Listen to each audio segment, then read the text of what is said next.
Charles Abbott, life in and during the Civil War. Charles Abbott was born on August 14, 1831, in Londonderry, Vermont. Charles had two brothers, George and Abel. His parents were Jacob and Electra Abbott. Charles worked as a cooper in Londonderry and had a wife named Diana Smith. Together, Charles and Diana had three daughters, Lorraine, born 1860, Flora, born 1862, and Eleanora, born 1864. But mixed in with all of this was the Civil War. The Civil War, like almost all wars, brought devastation to soldiers and their families with death and horrid sights of the wounded. The Abbott family would feel this devastation.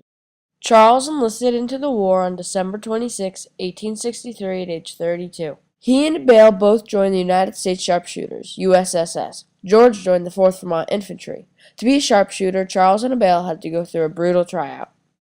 They had to stand 50 yards away from a target and shoot 10 rounds. All 10 rounds had to be within 50 centimeters of each other on the target. To test this, the instructor would take a 50-centimeter string and put the string on each dot. If the group of bullets was within 50 centimeters, you moved farther back. If you didn't shoot in the required area, you failed the test. Both Charles and his brother passed the test and were put into the 2nd USSS, Company E. But no matter what regiment you were in, you still saw the desolation of war everywhere. It starts with the travel. A soldier from Vermont, like Charles, would have had to hike with his company all the way down to where the battles were being fought. The closest battle to Vermont that Charles fought in was Hatcher's Run, Virginia, October 27, 1864. That's a 480-mile walk. In the heat of the summer or in the chill of the winter, walking that distance would have been hard. Soldiers would get sores on their feet and their shoes would wear out. They'd also be hungry and thirsty most of the trip. The trek soldiers completed were tiring, treacherous, and precarious. Fighting is a part of all wars. There is no way to get around it. War is very gruesome and horrendous. There are countless deaths and innumerable battles. In many cases, the severely wounded were just left in the battlefield to bleed out and die. The pain and agony those soldiers went through must have been excruciating. A battle that Charles and his regiment fought in was the Battle of the Wilderness in Wilderness, Virginia, May 5th through 7th, 1864. In this battle, there were 28,791 casualties or losses. In the Battle of the Wilderness, General Robert E. Lee led the Confederates, and General Ulysses S. Grant and George G. Meade led the Union. Before the battle, each side had to maneuver into position.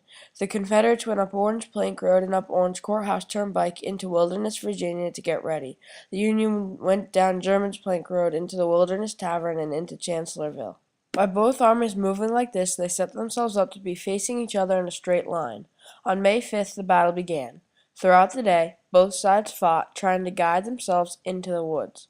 The battle remained inconclusive at the end of the day, though. At the start of the second day, May 6th, the fighting continued. The Union positioned themselves so they were in a fishhook shape. We see something similar to this in the Battle of Gettysburg. The fishhook position is a good tactical move because the Confederates had to conform to the Union shape.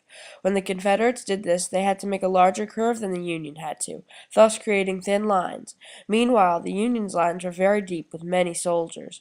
The fishhook position was also useful because you could easily move soldiers back and forth between flanks. By being able to move soldiers back and forth, you can supply one flank with more men if Confederates were pressuring hard from that side. Even with the Union's good tactical move, though, the battle was still inconclusive at the end of the second day. On May 7th, or the third day of the battle, Grant disengages and moved in between Lee and Richmond, Virginia. This move started the Battle of Spotsylvania Courthouse. The Battle of the Wilderness was inconclusive, ending with the Union pressuring with offense. Charles didn't only fight in the Battle of the Wilderness, he also fought in 11 other battles: Todd's Tavern, Poe River, Spotsylvania, North Anna, Totopotomoy, Cold River, Petersburg, Weldon Railroad, Deep Bottom, Petersburg Mine, 4 Mile Run, and Hatcher's Run. The total mileage from the farthest northern battle to the farthest southern battle is 101 miles. Between battles, soldiers needed a place to stay. To house armies, soldiers slept in camps. Camps were the perfect breeding place for diseases. Disease took many soldiers' lives. 5% of all soldiers from Londonderry died of disease, and about 60% of all the deceased soldiers in the Civil War died of disease. One of the many people in the Civil War who died of disease was Charles Abbott, who passed on November 5, 1864. Another example of a soldier getting a sickness is in the Lawrence Kingsbury letter, when he writes, "I am not very well today. I have taken a severe cold and have got the headache." People were prone to die from disease in camps because soldiers didn't bathe often and all of the soldiers had to sleep so close together. With the close quarters and the germs everywhere, I'm surprised the whole army didn't get wiped out by a disease. Hardships and devastation didn't only happen to the soldiers fighting the war. The family members back home also had trouble. One thing that families might have had trouble with is dealing with their husbands or sons who worked and made money being gone. Houses would have had no source of income during the Civil War years unless the wives got jobs. In Charles's case, Diana, his wife, would have had to become a cooper, like Charles, or do something else for income. This made life much different for the remaining family members. Life wasn't all different. Children still had to go to school like normal, but just because going to school is normal doesn't mean it wasn't hard. Schools were often far away from home. Children would have to walk long distances to get to school, and once a child had walked a far distance to learn, the education they were getting wasn't always the best. The classroom was one room, which held all of the grade levels. Also, there was only one teacher. This was a problem because if there was only a single teacher and about 10 kids at all different grade levels, the teacher couldn't help everyone, so the kids would have to teach each other sometimes. This probably didn't work out very well because if the teacher hadn't even taught the student yet, and that student tried to teach another what they hadn't even learned, that could lead to some issues. This style of education could have caused problems for some children when they got older. Life may also have been difficult because they didn't have cars.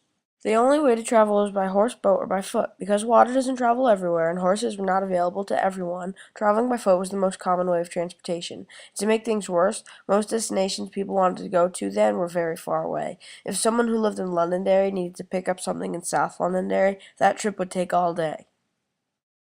The last difficult thing I'll bring up about home life in the Civil War is dealing with the loss of a family member who died fighting. Dealing with a death in the family is always hard to deal with. I don't care if you lived in 400 BCE or live in 2067.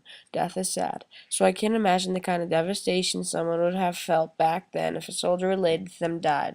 It would be hard to cope with and make someone very melancholy. Life during the Civil War was hard, if you were a soldier or lived back home. There were many things people had to deal with, mostly devastating events. From dying of disease to hiking 480 miles. From going to school to having to deal with no source of income, war was, and still is, hard on many people's lives. They had to deal with hard conditions and heartbreaking events. Citizens of the Civil War era were tough and fought hard for what they believed. Even though they went through so many tragedies, I respect them for their effort and willpower to keep going. Charles Abbott died of disease on November 5, 1864. He has a gravestone in the Arlington National Cemetery outside of Washington, D.C., and he also has one in the Rest Haven Cemetery here in Londonderry. Lorraine, his first daughter, has a gravestone right next to his in Rest Haven. Abel Abbott, also part of the 2nd USSS, deserted the Army on September 10, 1864. George Abbott made it through the war and lived to approximately his early 40s.